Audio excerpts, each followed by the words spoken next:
Locker Room, with all the sports news you need, live.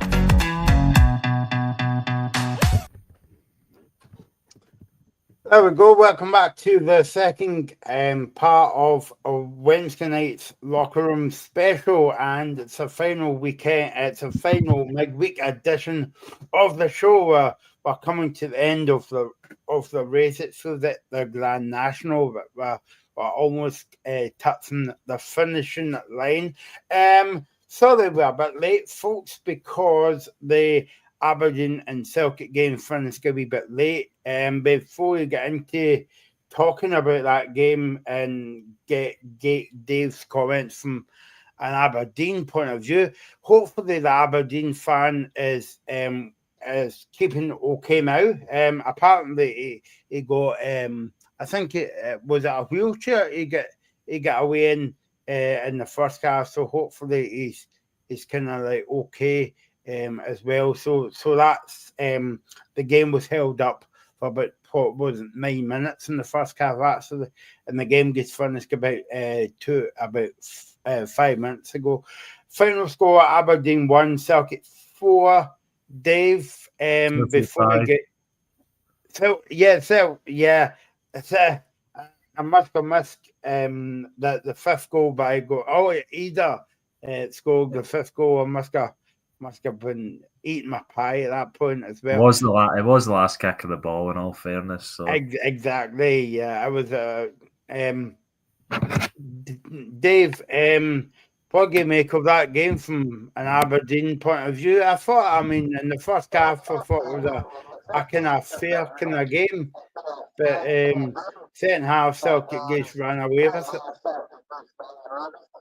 it. Yeah, it's a bit disappointing from an Aberdeen persuasion, Michael. I think for Celtic, they had their second string team out, as we alluded to before the game, and the man of the goals was very disappointing. I've been very briefly on social media, Michael, but I've seen fans on social media saying, sell the ticket for the cup final, want a refund for the cup final. That's Aberdeen in a nutshell this evening. That just tells you how poor and how abject the performance was, especially in the second 45. Yeah, well, I was going to say, Dave, do you think that's a thing to come for the cup final? Well, the fact of the matter is, Michael, is that you haven't played your strongest team tonight and won comfortably 5-1, which tells you everything you need to know. When the cup final comes along, you'll play Kuhn, you'll play Engels, you'll play Ida, you'll play all these quality players. And will we have the mentality? This is my big question. Will we have the mentality? Will we have the courage? Will we have the desire to go win or at least be competitive in that cup final? No, I don't think so. I mean, the fans deserve a lot of credit because obviously they've got their tickets for the cup final, but I think I said this on Friday or Sunday that I felt we needed to go Ibrox to win. It was a total chaos, as we've touched upon. I said tonight was a perfect opportunity for Thielen to go and reignite himself.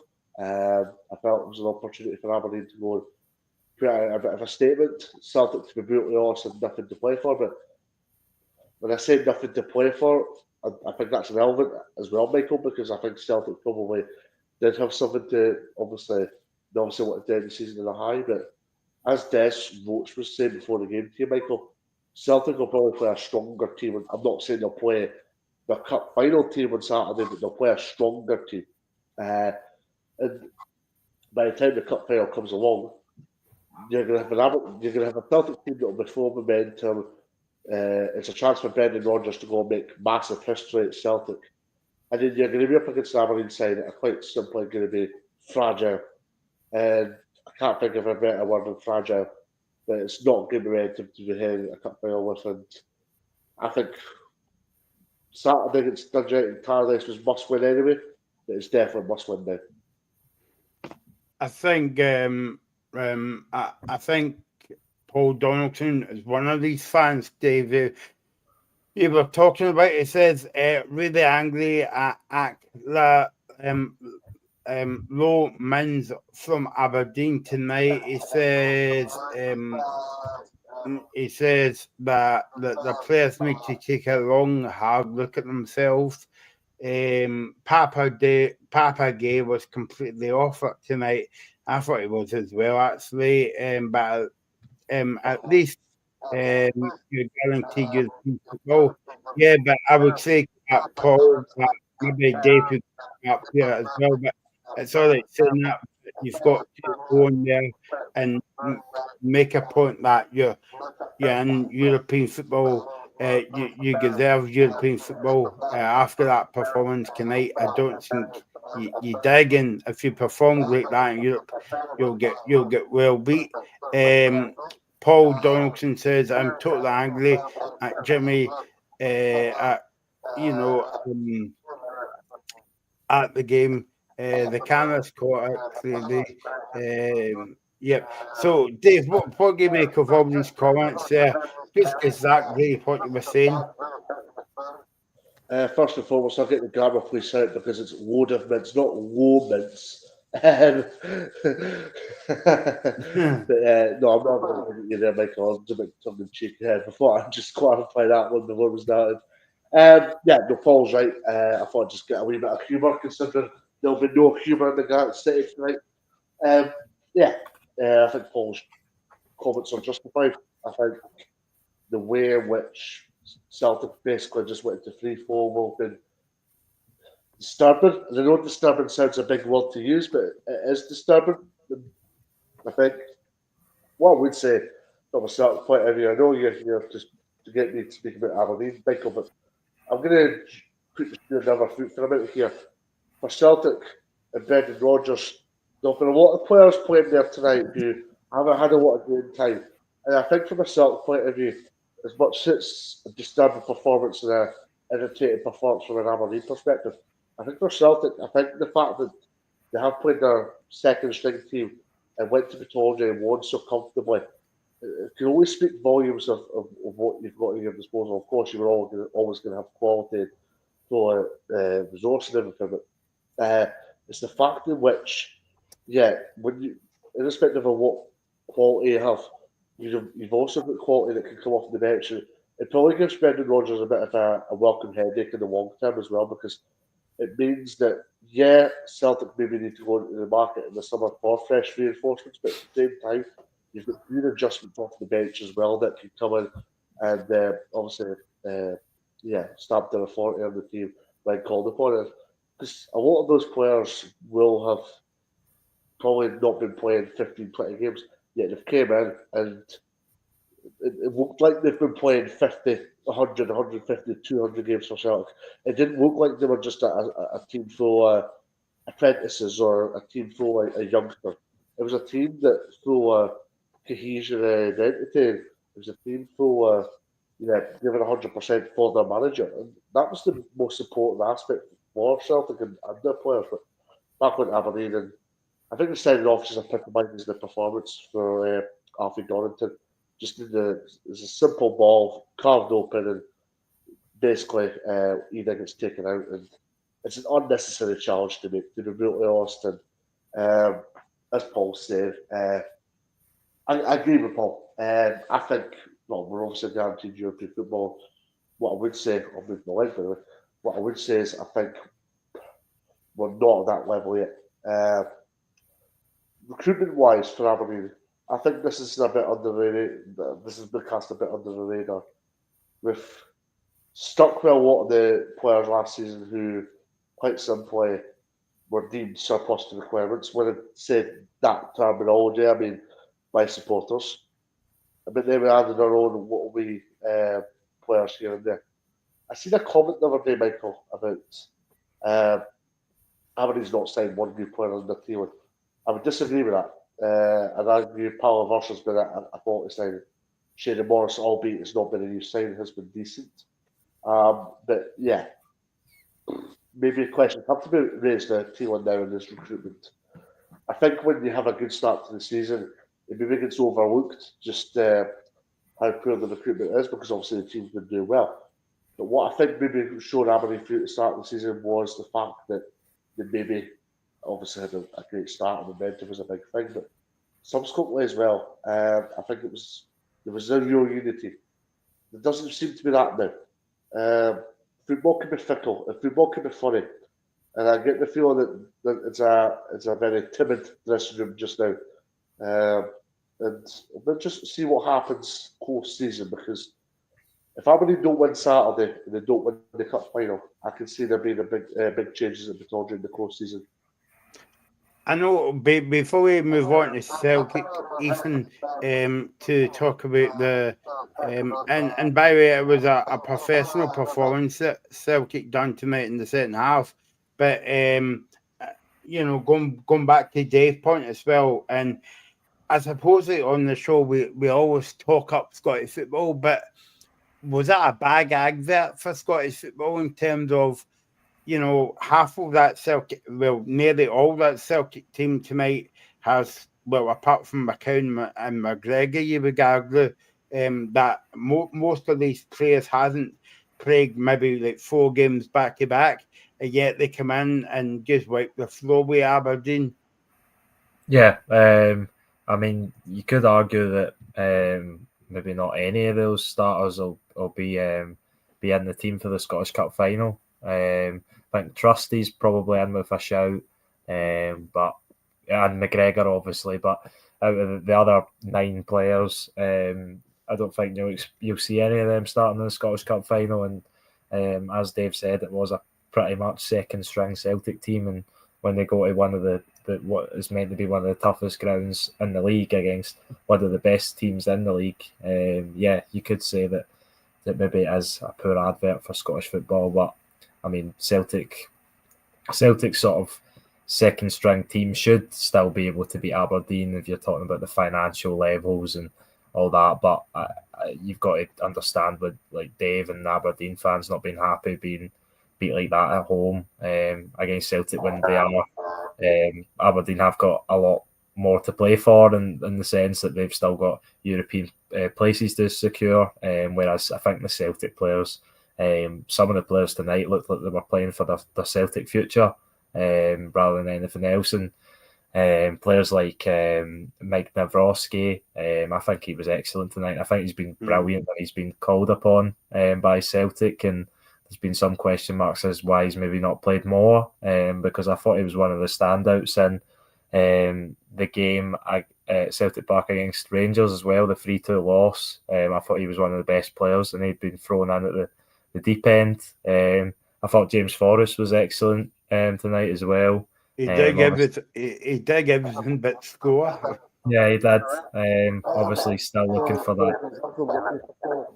I was unlucky for Forrest because he had a great chance after 15 minutes, didn't he?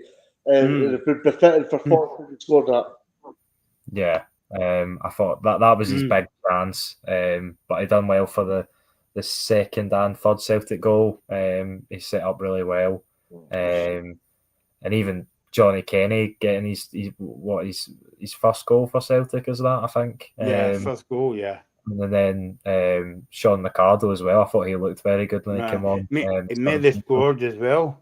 Yeah, he did. He had that shot, and then he had a big involvement in the last goal as well. But Aberdeen had their moments in the game where I thought they would really give Celtic a game, especially in the first half. Celtic, after they got that goal, they looked like they were going to kick on. They got even better after the goal, and then there was obviously the break and play. And then coming after the break and play, Aberdeen looked the better team. They obviously got the goal, the equaliser, good header from Nisbet. And then Celtic get the goal, maybe slightly against the run of play right before half time. Maybe kills any Aberdeen momentum going into the second half.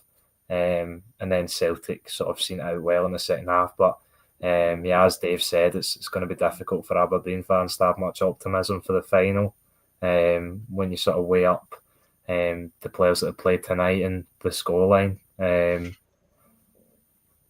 suppose the worrying part from an Aberdeen point of view, Dave, is like that Celtic's maybe not second team but third team as well. But also if you put in the first team tonight, it could have been it could have been 6 or 7 easy.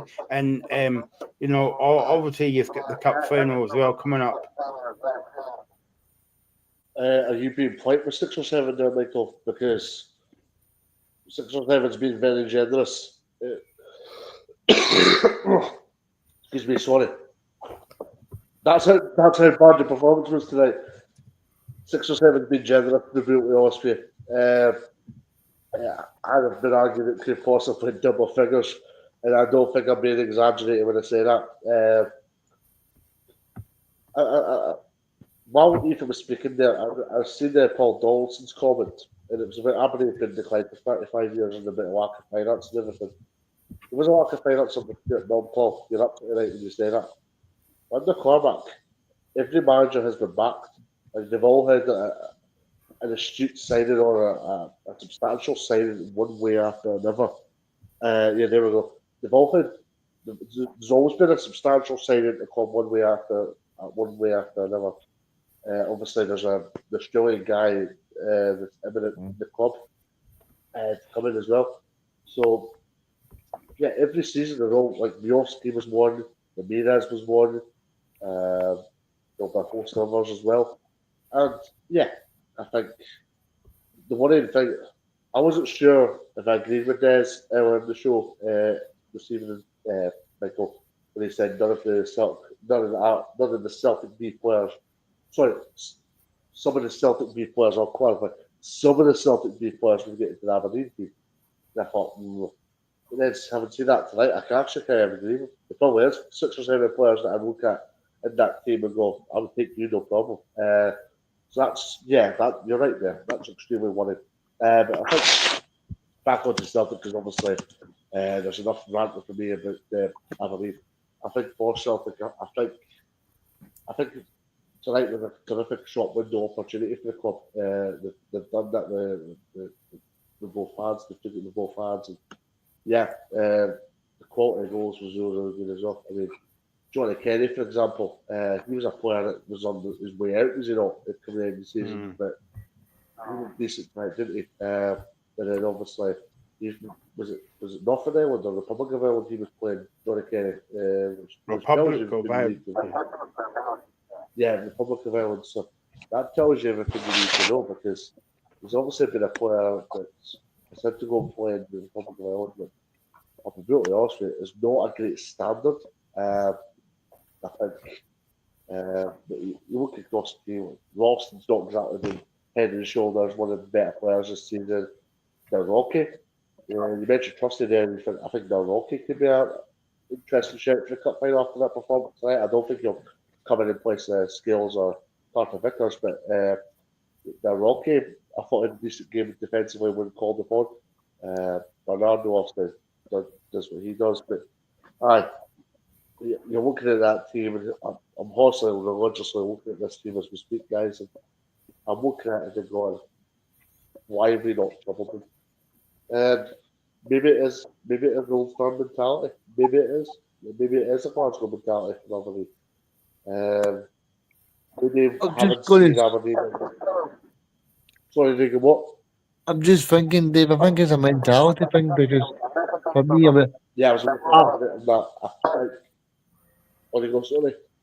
I mean, I was at Hampden when Celtic played Aberdeen. There was 6-0 to Celtic. I just think it's genuinely a mentality thing for me.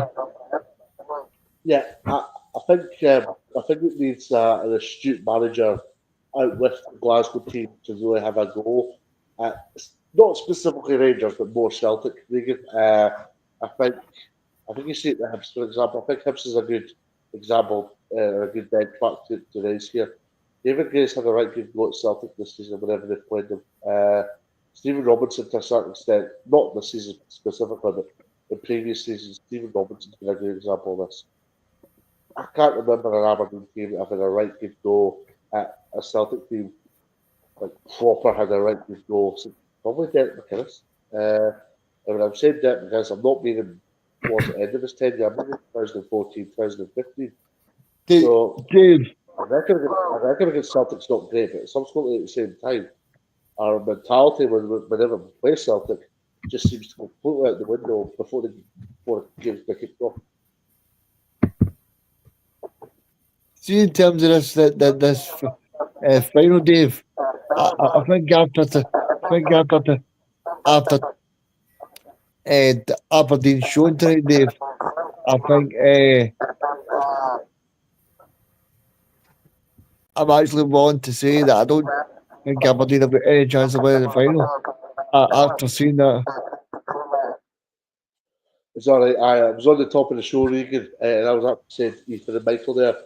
I've already seen Aberdeen fans asking for refunds, and well, still the ticket to the cup final. I think if Aberdeen don't win on Saturday at Paradise, I can see a lot on Saturday morning. Saturday, I can see a lot of Aberdeen fans choosing to sell their tickets for cheap price or 40 quid or whatever have you. Yeah, as you've been said, there's not much optimism just now. I think the only sort of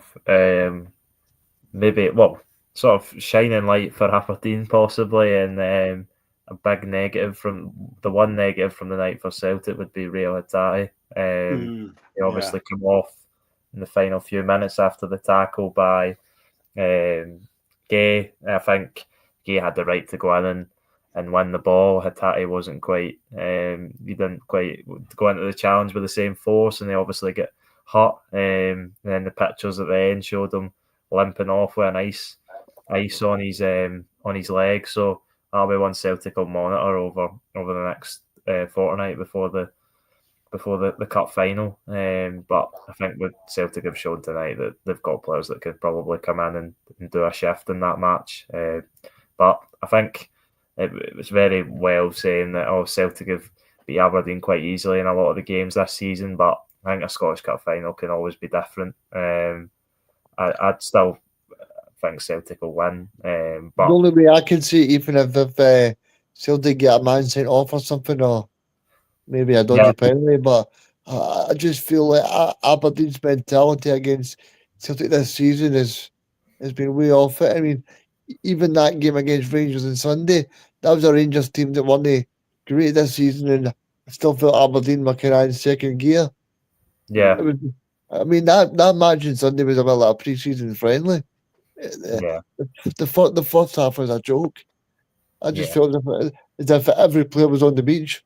No, it was. The first half of that match was terrible. But I think if I go back to the last Scottish Cup final between these two teams, that you're coming off the back of an invincible Celtic season, and look at what happened in that match. Aberdeen obviously got the first goal, and then it took to a 90 whatever minute winner.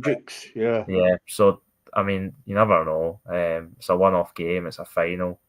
Hopefully, from a neutral point of view, it's a close game, because I think since that final, when one's concerning, well, Scottish Cup finals concerning Celtic, have been not very close. So hopefully we get a sort of repeat of that, but I honestly can't see it coming at the moment. And obviously Celtic went through a sticky spell, Regan, but I think since the Dundee Nike game that Celtic won the league, they've actually pumped up the volume again. Yeah, I thought you were going to say the pumped every team that's put in front of them, but that's basically what they've done. I mean, Celtic have been really good. They've been ruthless. Maybe they've just needed that championship tag on them. But yeah, the only disappointment for Celtic, the only blemish for them is that James Forrest didn't score. Yeah. I was kind of really wound. I was switching between matches. I was switching between St Mirren and Hibs. I was watching a wee bit of the St Johnstone game tonight. So I was doing a lot of work, watching a lot of games. But I mean, I think Celtic have been great so far. Like Dave said, I think Navrocki brings a problem to him, because I feel like Trusty's not that good a defender, and I was impressed with Navrocki. I don't know what you think, but I think if I was Brendan Rodgers, I would give Navrocki a little bit more time. Yeah, I definitely agree. With what me and Dave were saying about how we thought Navrocki was one of the best players, and he has been in some of the games he's played in. He's not played a lot, A lot of the Celtic fans have questioned why, because it seems like every time he's called upon, he's a solid performer. And I know, as Brendan Rodgers has said before, he likes his left-footed and right-footed central defenders, and I mean, he's not going to get an over Cameron Carter-Vickers, but he's definitely a decent backup to have. Whether he'll still be at the club beyond the summer is another question, because he is probably someone that you could get a decent amount of money for, because he's played at a good level in Poland before.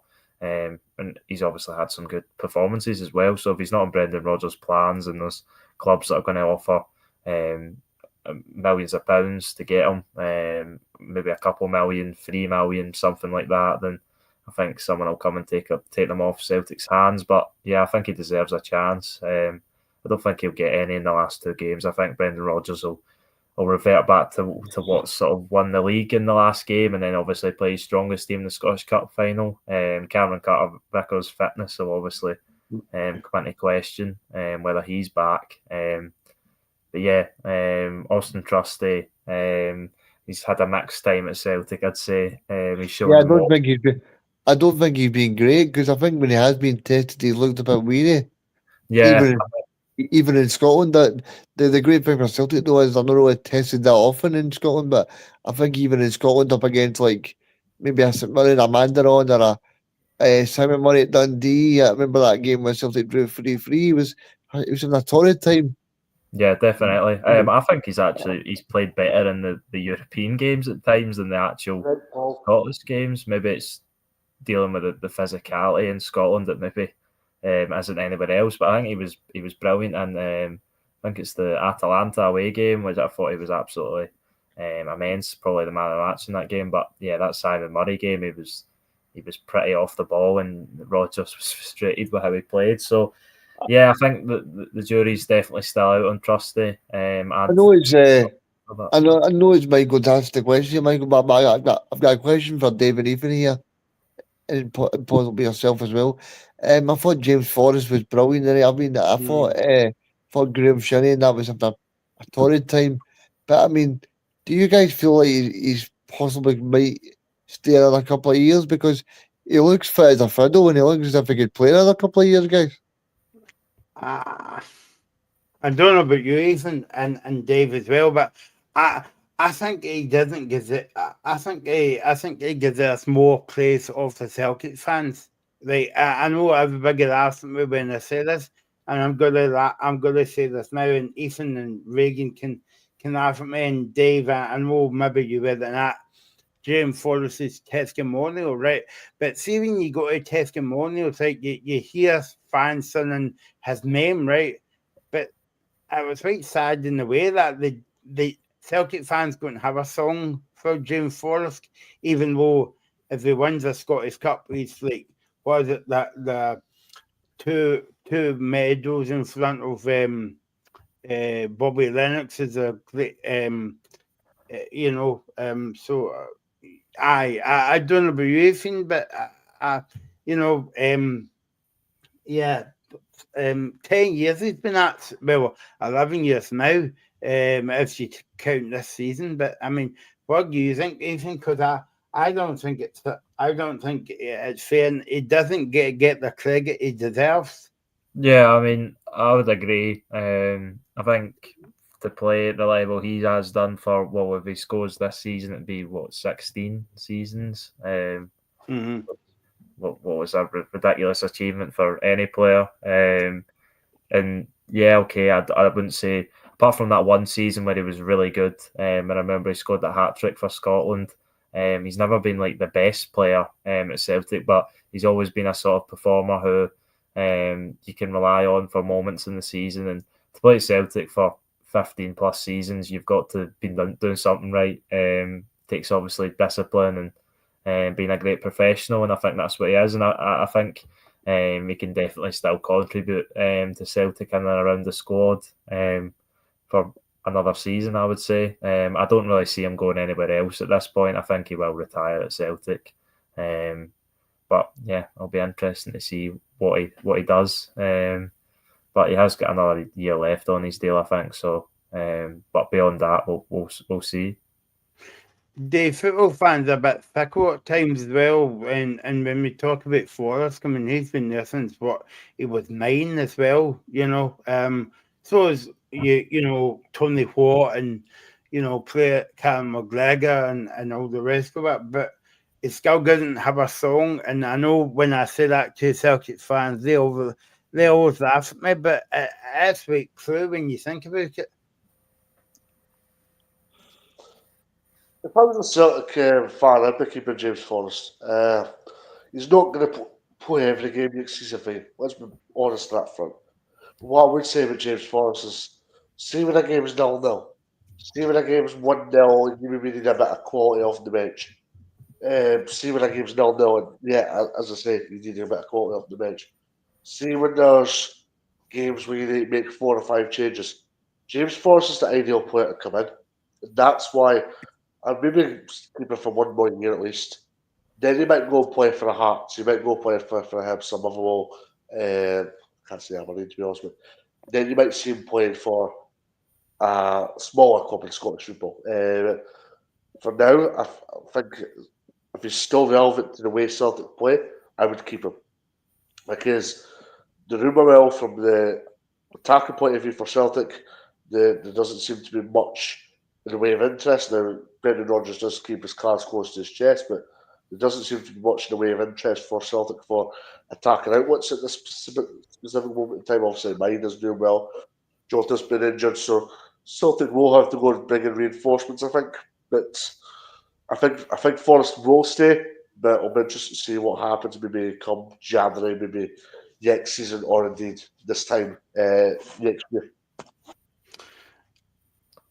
Reagan and Ethan, I know you watch Celtic every week, but I still argue the point that James Forrest was okay. Everybody knew Celtic was going to win the league that season. They come off the cracks a wee bit, but I think James Forrest was a big part of the reasons why they got over the line last season. I mean, I remember Definitely.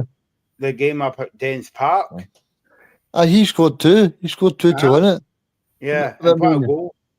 as much as we talk about the moral victory of Fleet Clermont and that, I mean, where Fleet Clermont did think it was a moral victory to draw 3-3 at home with a couple of games to go.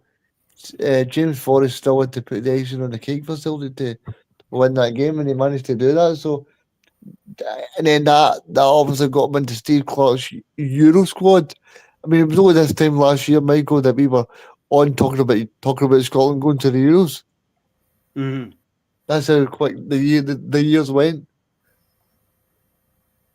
Yeah, I definitely say that Forrest has played, maybe not as much this time because the league was kind of wrapped up for a while, but the last few seasons he's definitely played a big part in getting over the line for Celtic, contributed some big moments. I remember a goal at the Tony Macaroni as well. So yeah. Before we move on, guys, to talk about the other top 6 games tonight, Ethan, he does score the goal tonight, and I mean, I think that if you speak to most Celtic fans, they put him in the same bracket as Dessers as well. Like, if you were at the game on Saturday, he should have scored a hat trick. The chances that he missed, but I think if you ask any Celtic fans tonight, that was a goal poacher's goal, and that's what Eager should be kind of like every week. Yeah, and that's what he has been recently. He's got 6 in his last 5 games now. I don't know how many he's got for this season, but he's nearly at the 20 mark. And for a striker who hasn't started every game, 20 is not the worst return in the world. So I think Adam Ida's definitely, I think a lot of people have grown frustrated with him, Celtic fans, but I would say he's got a place at Celtic. Maybe not as the first designated striker like he has become recently, but I think Celtic will probably strengthen in that area in the summer, if not signing a winger and moving Daisen Maeda into the striker role, which he has played quite a lot this season. Well, where Daisen Maeda's future lie, where's Nicholas Kuhn's future lie, we'll have to see, because they've attracted interest, obviously, throughout the season. Reagan, he does score the goal tonight, but I know I was saying about that part of the reason why Celtic won the league was Forrest's goals last season. I could maybe put he down to that point as well, because they knocked him on at Easter Road and got Celtic a point out of that game, and he scored he scored twice in that game. Yeah, he scored 2 to make it 2-1.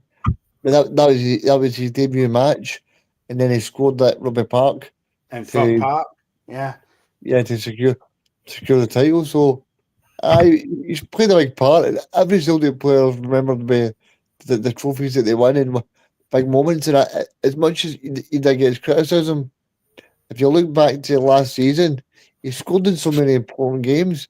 He scored the winner. It wasn't just a 5-0 win. He scored. It was 1-0 wins.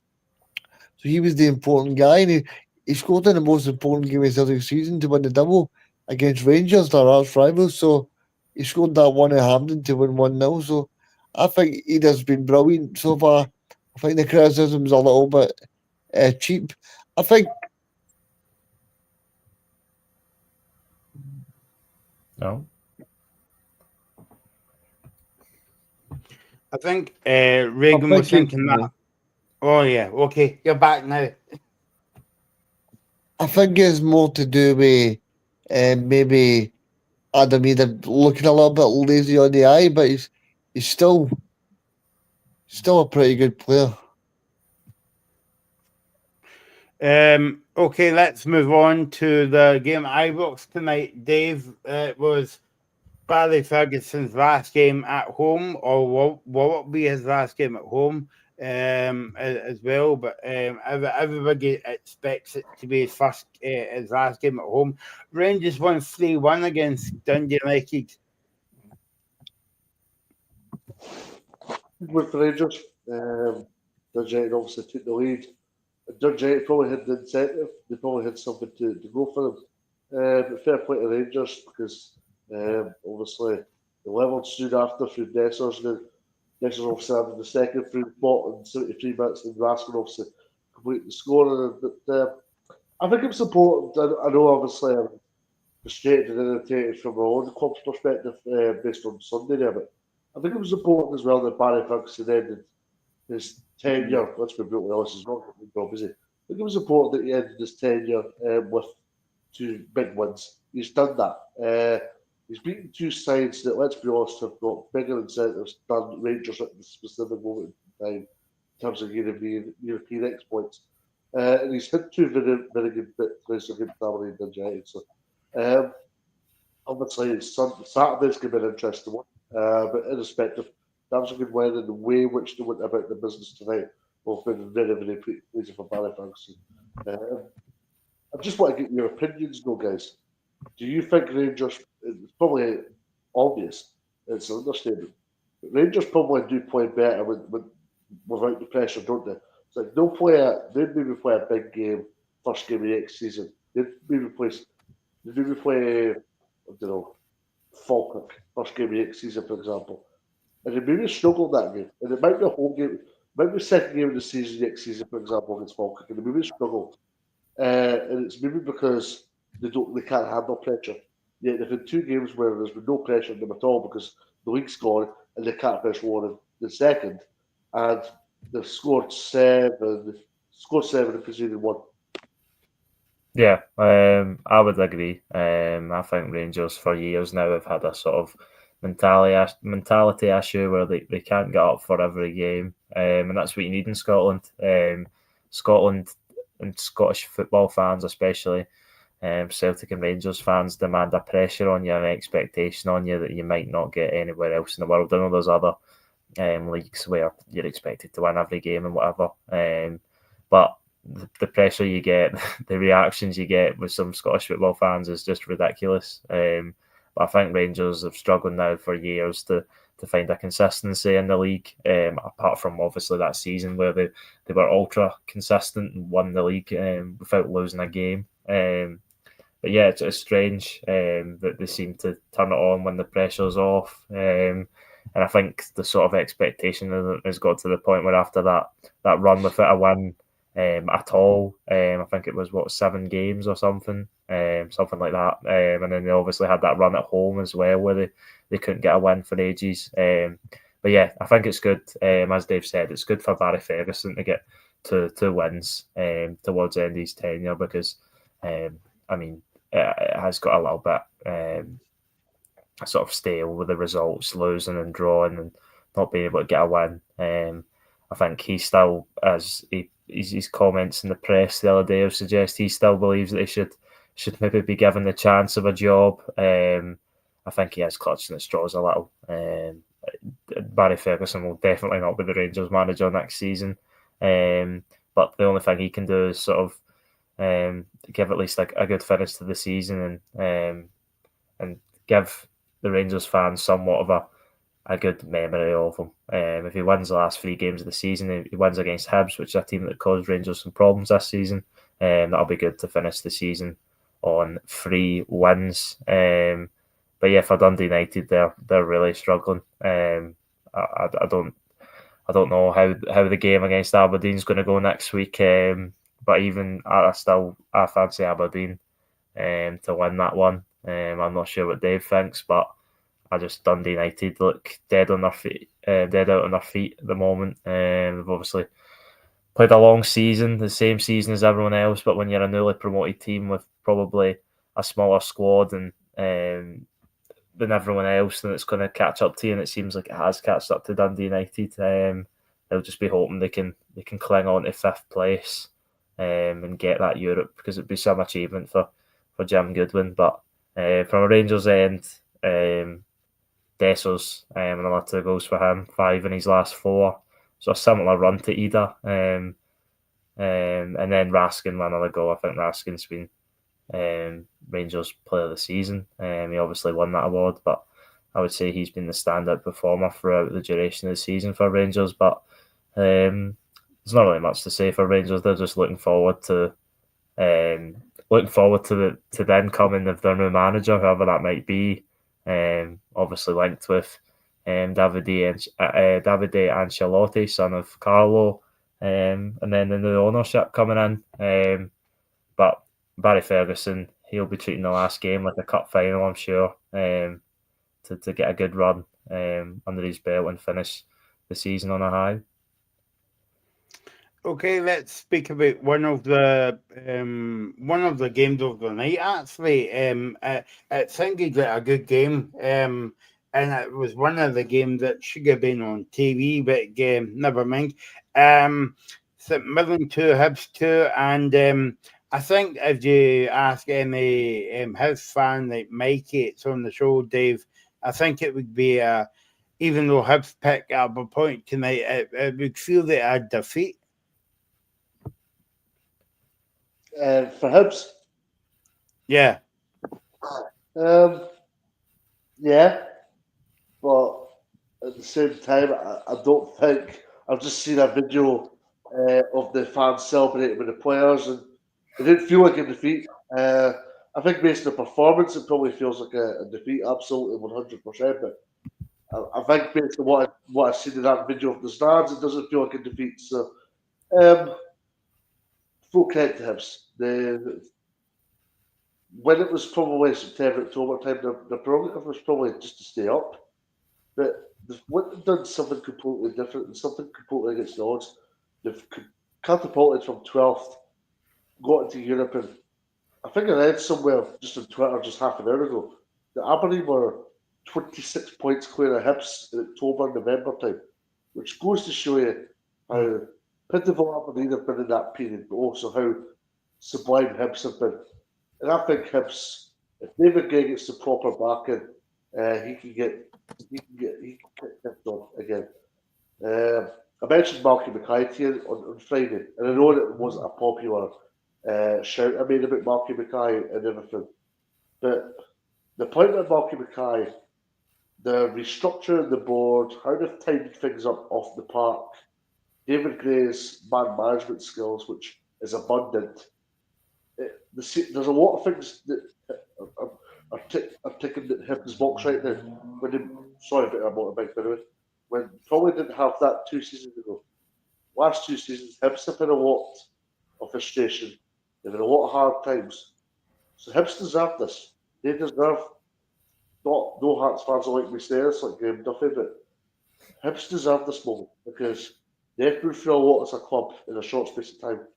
So and obviously Tom Farmer passed away on Saturday as well, so it's befitting that they reached Europe in memory of him as well. I was just going to say, Ethan, sorry, I didn't realise so Tom Farmer passed away, and that was sad news to hear, Dave. Sorry, Ethan. No, I was just going to I echo your point there, Michael. But I was just going to say, I think Hibs have deserved third.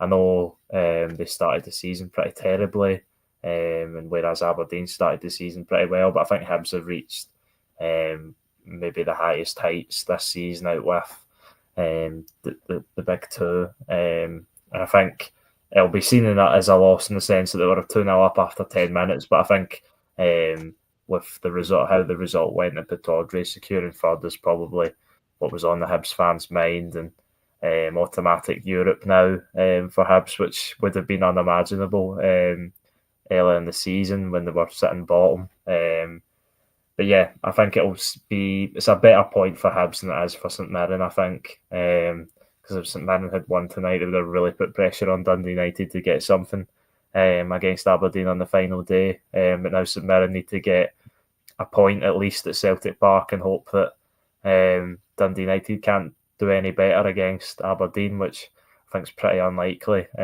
Although you never know, St Mirren have been really good in the split, and that's why the Hibs going there.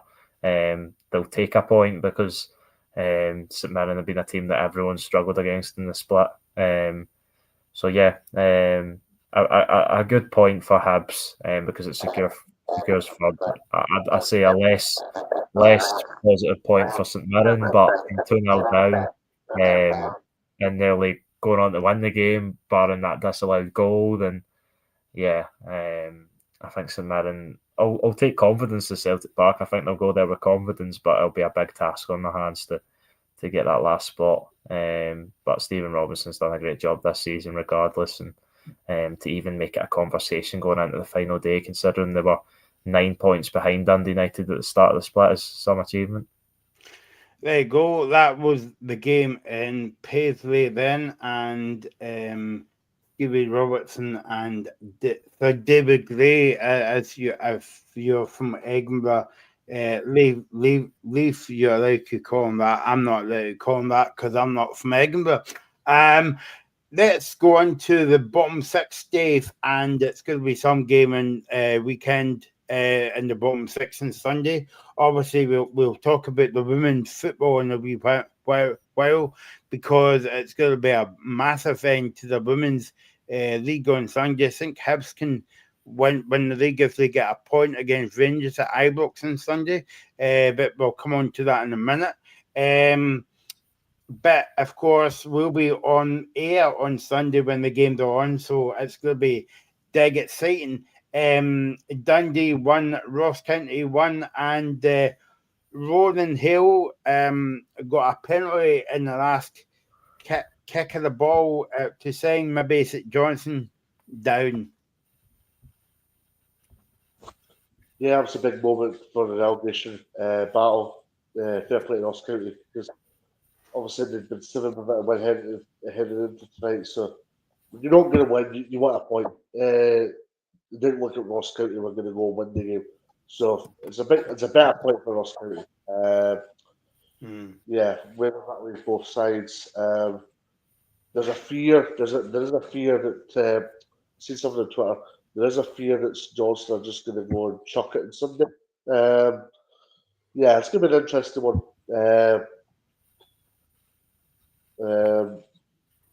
It's Johnston Dundee. Who's Ross County got on Sunday? Sorry. It's Motherwell, I think. Right, okay. So Motherwell at home.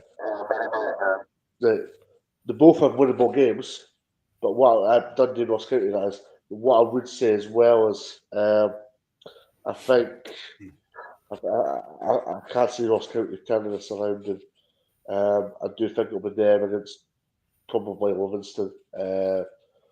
Yeah, it'll be an interesting one because usually it's third time lucky, but I don't think it's going to be third time lucky for Ross County. Yeah, I would agree. I thought Dundee would do it tonight. I thought they would secure their safety, but obviously that late Ronan Hale goal changes everything. It brings them back into the mix for the relegation playoff. Also relegating St Johnstone. It's sad to see for St Johnstone because they've obviously been in the league for a real while now. Under Vallecari, they play some weird but sometimes wonderful football. It'll be interesting to see how they perform in the Championship with that possession-based style of football when they're maybe playing against lesser opposition. But for Ross County, massive goal because they were obviously on that run. I think it was 7 straight defeats in the league. So to get that goal doesn't just bring them safe with automatic drop, but it gives them momentum that they can maybe go and win on that last day and maybe survive completely. I don't see it happening. I think Dundee will probably, as Dave said, St Johnstone have got nothing to play for now. So yeah, they might chuck it, and Dundee will be favourites to win that either way. So I think Dundee will probably be safe, and I think Ross County will go into that playoff. And I think it's looking like Livingston, and I think Livingston will fancy their chances. They're the team with momentum. Maybe out of the Championship completely. I know Partick Thistle had momentum from their last 2 games of the league season, and then that massive win over Ayr. But I don't know if Partick Thistle will turn it around again. I think that might be a step too far going to the Tony Macaroni. So I can see Livingston, Ross County, and I can see maybe Livingston being promoted in the Scottish Premiership, suffering to 3 plastic pitches possibly. Yeah, I was just going to say that. Even that's not going to be a good look for a top league in Scotland. Yeah, well, it's going soon, so we should maybe enjoy it or not enjoy it, whatever way you want to say it. And saying that, Falkirk's one of the better ones. Yeah, I just want to get your thoughts on this.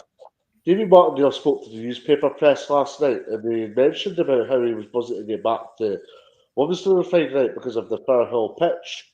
I didn't watch the game, so that's why I'm intrigued to get your thoughts. But he was also, he wasn't like slaughtering Firhill, but he was basically saying, I can't wait to get back to Livingston because the pitch was a bit, I can't remember the right word, but he wasn't happy anyway.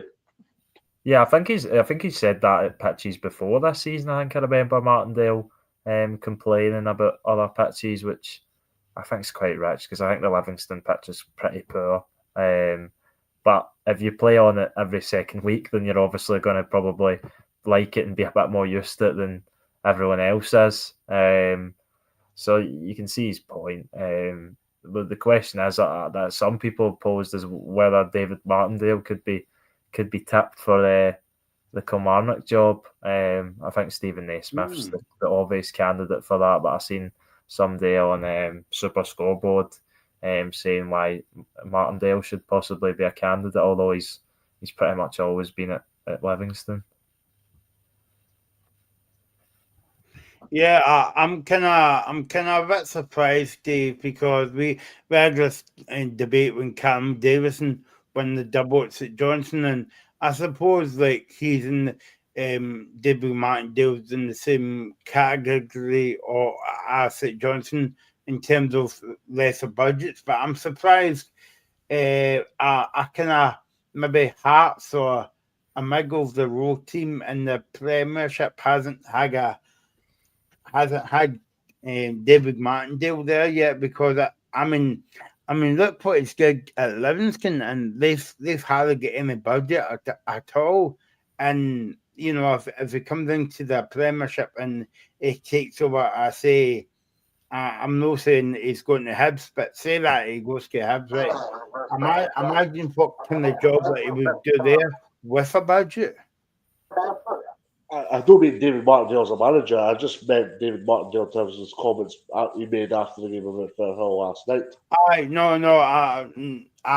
know what you mean, but like what I'm saying is, what I'm saying is I'm very surprised when a manager's job that comes up, his name's not added to the list. Yeah. I'm just saying that there. I think it is surprising that he's not had a sort of step up because he's shown for years now at Livingston that he can work with little to no resources in terms of budget, and he's even come out and said that. So if you're a team that's struggling to find a manager, you want to get a manager that knows Scottish football, and it's surprising. But if he gets promoted with Livingston, and you know how much he loves Livingston and how much he's been through with Livingston, he might just stay there even if. But at a club like Kilmarnock, then you're going to have similar, maybe a little bit more expectation than Livingston, but you're going to have a lot more budget than you would at Livingston because he's worked some miracles there. And he always seems to stress about how a lack of budget that having the club have had. There we go. Robbie Rants. I don't know if that's your name, your second name, Rants, Robbie. Don't know who as a call. Evening, Robbie. Hopefully you're well. I know that you were at the St Mirren game tonight. He says, "All right, guys. Sorry I can't be on the show tonight. Absolute gutted. What was the score? Not been on the show. I'm not sure. Hopefully not been on the show. We didn't win that. Oh well. We'll do it again. Celtic on Saturday. I'm sure Ethan will have something else to say about that as well. So let's move on to the game at Tynecastle between Hearts and St Johnstone. And I suppose before the game, Dave, all the headlines were written off the park because obviously if St Johnstone get beat tonight, they would have been down, but also Hearts has got a new manager for next season. Yeah, obviously that's the major talking point. That even for part that we're wanted effective. I think for Hearts, I think it was important to get a big win before the news does come out. I think it's good for Liam Fox because that's 3 wins in a row, is it? Motherwell Ross County tonight, so that just goes to show you that's credit to Liam Fox. I'm not. I don't think Liam Fox is a manager in his own divine right, but what I would say is I think Liam Fox. Sorry, I think he's a good coach. I think he gets the best out of players that maybe have been lacking confidence, such as Shankland, for example. Big win for Hearts. I think they needed it. Disappointing for Johnston.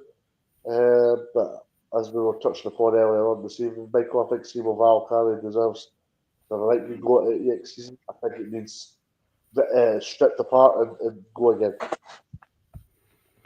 Yeah, Ethan, I think it's Valkyrie's job to lose now.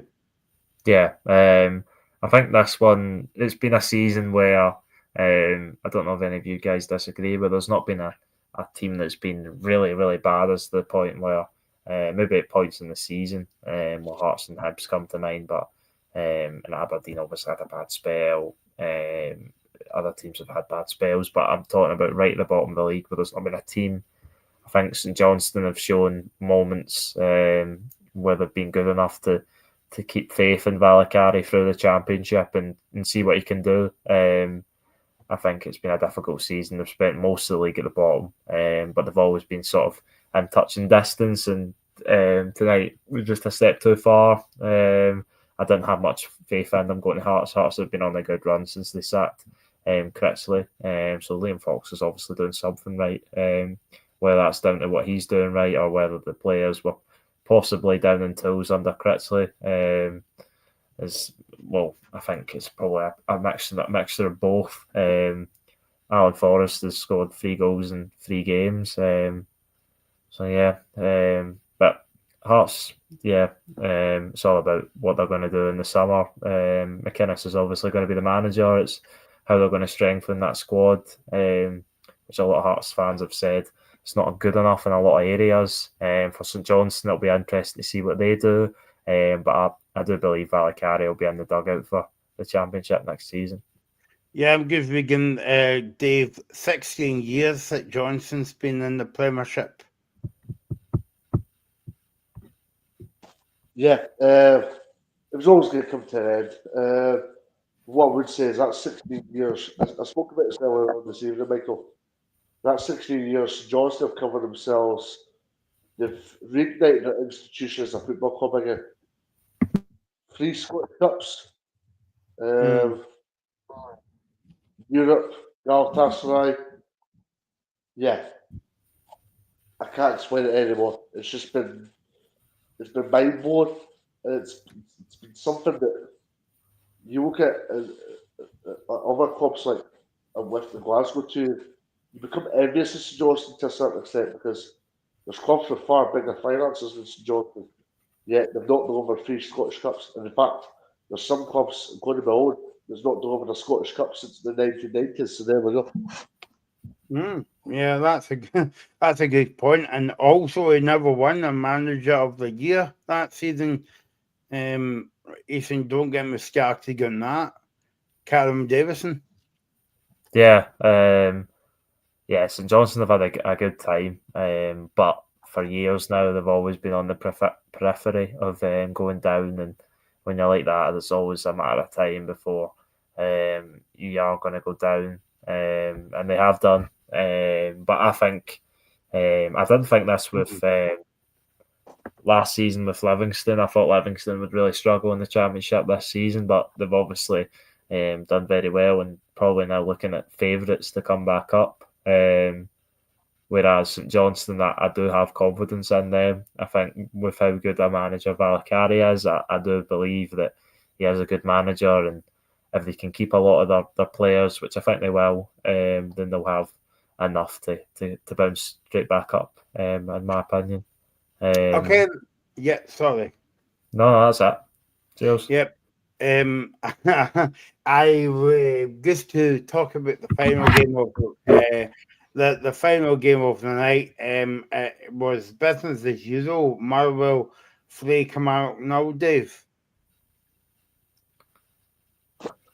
Well, Joy Division. I don't know if you guys noticed, there was a video online. Joy Division, Hearts are falling apart again, was sad before the game. Yeah, I've seen that. Kelly flew apart before the game. Wow.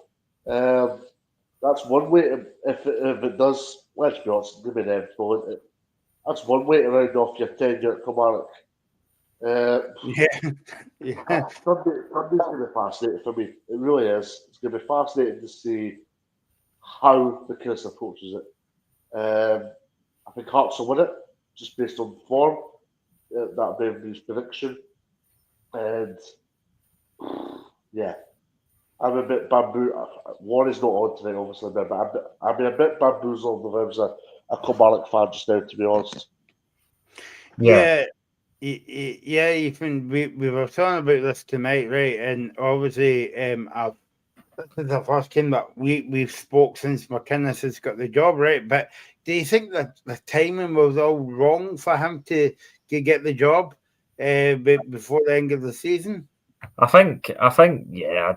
I think if he was going to get the job, he couldn't leave before the end of the season because both teams had secured safety. There was nothing to play for both teams in a league sense. So I think the fact that it's been made public and it's been made a fact now rather than a rumour doesn't help McInnes.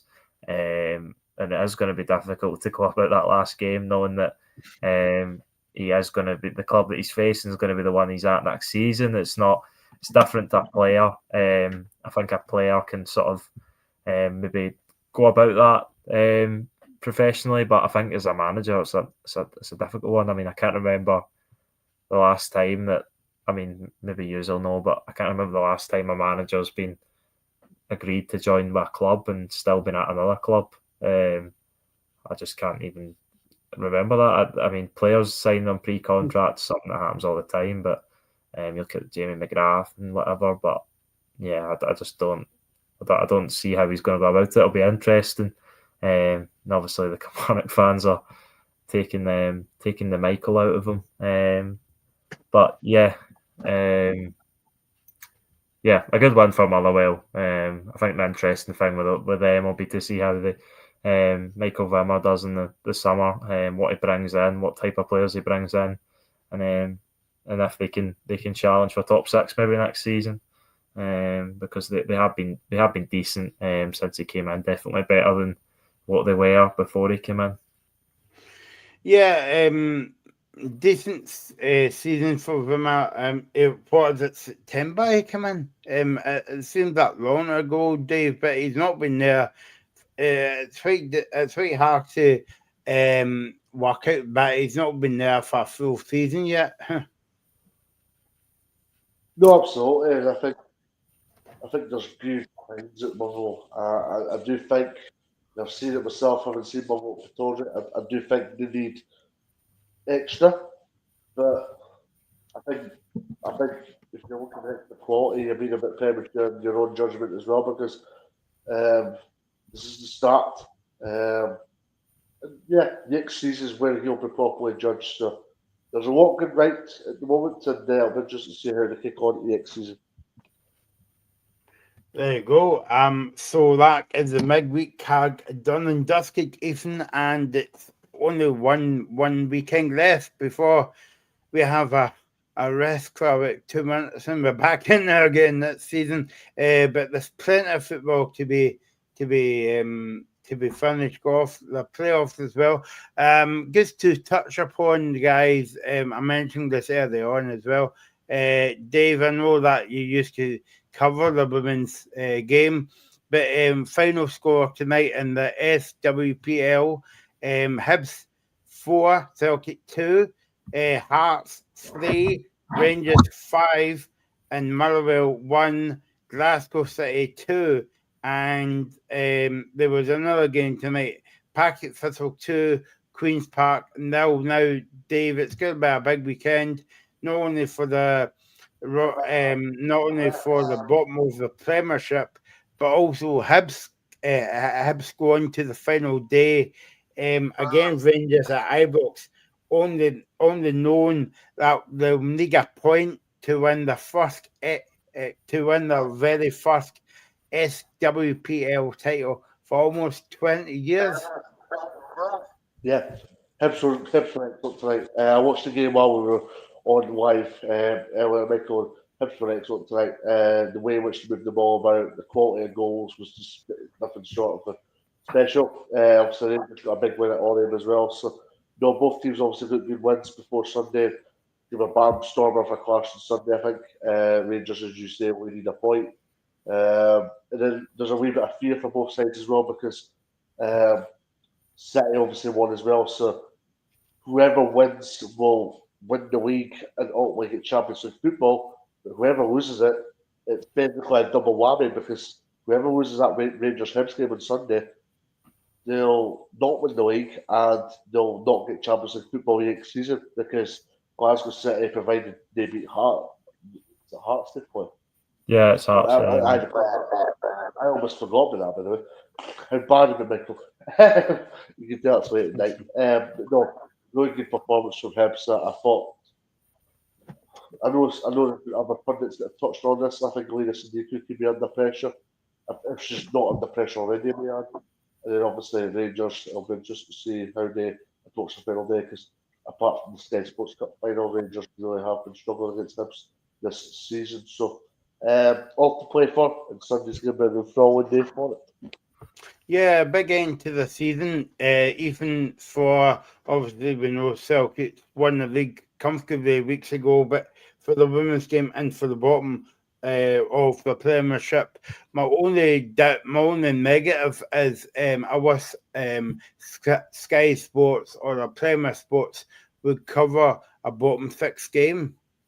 Yeah, I know. I think we talk about it on here all the time about how rubbish it is that we're not getting any of those games because when the league title's done already, then you want to see, although the quality of football isn't obviously as good, as Scottish football fans will usually watch any Scottish football that's on that's at a good level, and yeah, some of those sort of relegation deciders would be that. but yeah, it's disappointing. On the women's game, I think the women's game's in a really good place at the minute. Obviously, Hearts and Hibs have done a lot better this season with the financial backing they've had, and if Hibs win the league, would that be 4 different champions in the last 4 different seasons? Mm-hmm. Yeah, or something like that. I'm pretty sure it is Celtic, Rangers, Glasgow City, and Hibs. So yeah, that would be a really good showing of how the league's growing. And obviously the league's not growing next season because they're reducing it to 10 teams, which I think will make it even more competitive in the women's game. Okay, so it's been a late shift tonight. Thanks to Ethan, thanks to Regan, and thanks to Dave. Regan only put in 50 minutes and a half tonight. Maybe he's not fully fit there, and I hope he's back fighting fit for the cup final. Wales, Aberdeen will be winning that cup. So yes, thanks for all your comments tonight. We'll be back on Friday to do it again, to look ahead to the final weekend of the Premiership and to preview the second leg between Livingston and Packet Thistle.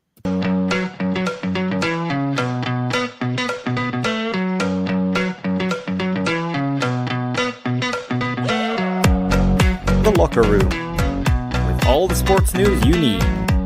Live